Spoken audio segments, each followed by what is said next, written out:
Since Ilan Ramon and the Columbia Space Shuttle tragedy, Israel hasn't had the opportunity to send any of its citizens to space. And this year, in coordination with the Ramon Foundation, former Israeli Air Force pilot and entrepreneur Eytan Stibbe is going to become the second Israeli in space when he flies to the International Space Station as a private astronaut. It's my absolute pleasure to welcome Eytan to speak about the scientific experiments and educational outreach and everything that he's planning to do while he's in space. Thank you very much, Kovi. And the person you just interviewed, Garrett Reisman, the astronaut, he's to blame for me deciding to go to space, because he was managing the SpaceX Dragon spacecraft program, and I visited him there. And then when they succeeded first time to connect and bring people to the International Space Station, I just called to wish him success, and he said, "You're the next. You're going next." So it seemed like a dream, and it still is part of a dream, because the mission will take place only a year from now. But I feel it's an inspirational mission, and the closest expression that I would like to share with everyone here is the Van Gogh Starry Night, if you don't mind to show it. There you see the unclear lines. It's a mix of imagination and reality. It's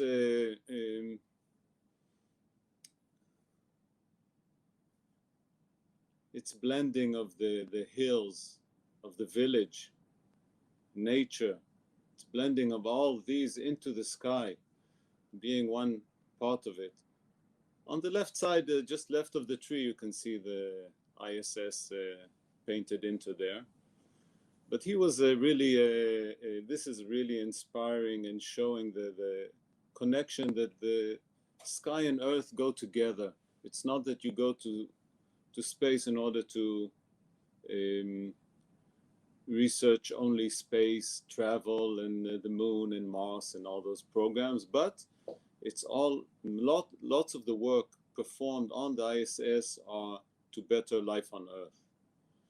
So I just started my plan. I'm going to space probably in a year from now, and I would like to share with you how I'm preparing myself towards this mission. And coming from an investment background, I'll bring to you the tools that I use for impact investing, which I'm doing for many years now, providing essential infrastructure and services to frontier markets, to underserved communities. And from that, I'm trying to build the mission in the best and have the largest impact of my personal mission on society. So the first step is really to define clear objectives and measurable results. So the areas that we decided to focus on are three: innovation, which is not only technological, which is a very natural focus of space-related activities, but also on academic research, on arts, humanities, storytelling, anything that can inspire people to dream, to do better. The second sector is education, more to the younger generation, to join STEM studies, to dream, to believe in their dreams, and get more and more involved in whatever they have in mind and creation, and not only to become an astronaut, but to see that things can be achieved and involve more and more children in the educational sector. And the third, if you can press again, it's obviously the cooperation. The ISS is celebrating 20 years, has celebrated last year 20 years of continuous people being on the station, thousands of experiments. So the cooperation Kovi, if you can press another button, is starting with involving more and more government agencies, sharing and cooperating between private sector and government, public sector, which is this case. This is a natural development. The private sector getting more and more involved in the space exploration is very similar to other sectors like water and energy, where initially government would start, finance, and perform, execute, and later the private sector stepped in and started taking over, and until a stage of investment, complete investment by private sector. And here we see this trend, and I see it as a very natural development. So the cooperation is between government agencies, between Israeli agencies and private sector and international, like we see here all over the world. We will be an international team, and we will have cooperation of all space agencies from different countries, the European, the Russian, Japanese, Israeli, obviously, and hopefully have a really successful international cooperation. So we use in our impact investment, Kovi, if you can go to the next slide, we use a tool which we call the Vital Impact Diamond.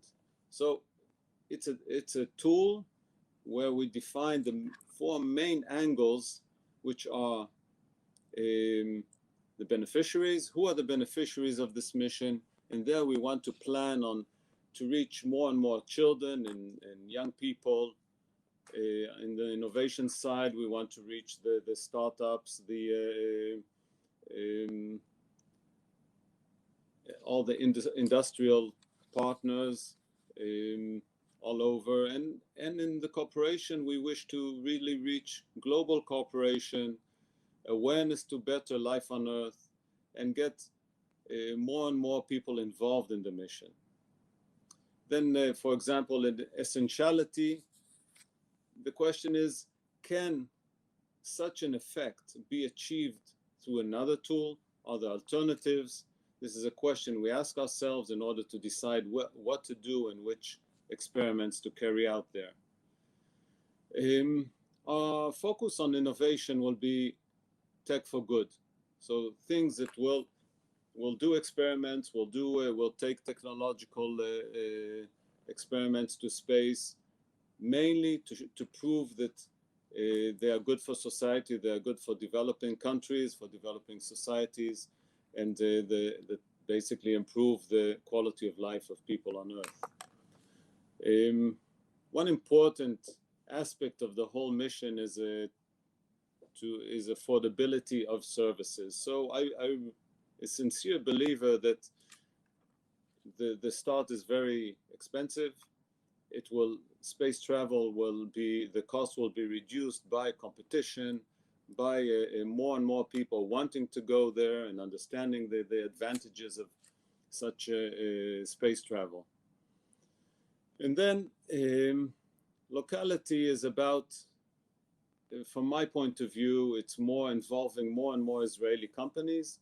Israeli companies are less involved in space exploration. There are very few. I believe there will be more and more, not only in satellites, but in communication, in life sciences, and many more sectors.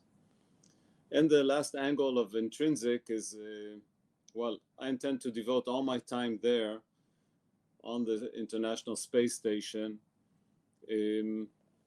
promoting these impact objectives.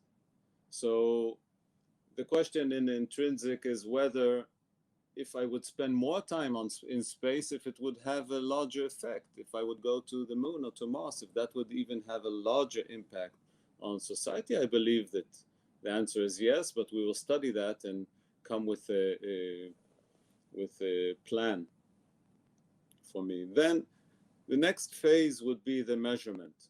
Okay, so we defined the tool, we have the tool, we defined our objectives, what we're going to take. We have a scientific committee, educational committee.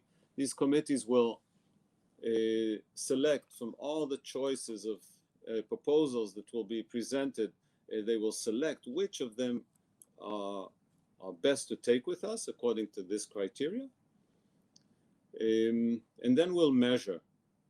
And the measurement will be basically in two aspects. The first will be outputs, how many experiments, how many people got involved, young people that took part in the mission, how many industries were involved, how many government agencies took part in the mission. That's easy to measure.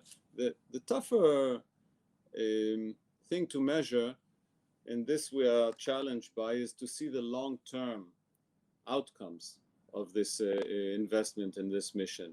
So, how many agencies will increase their involvement in the space sector? Will the budgets for education grow in this sector?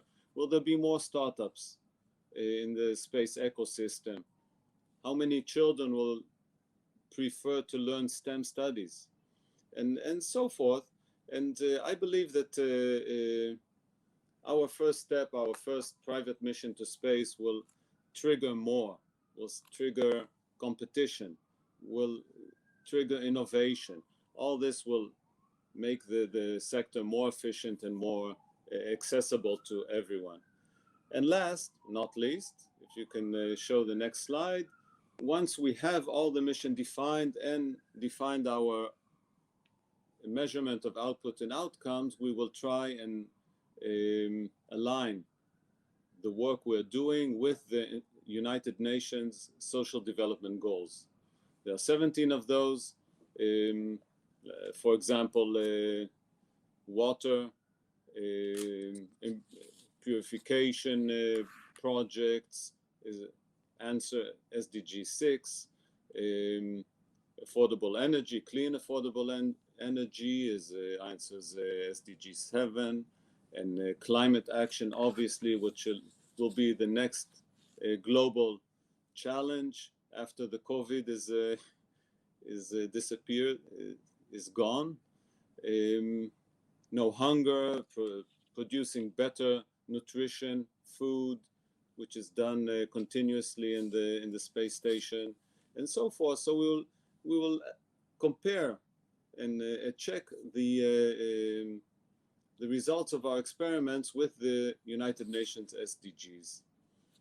And as I started our short talk, I really see the close link of the space, of the work done in space to our life on Earth.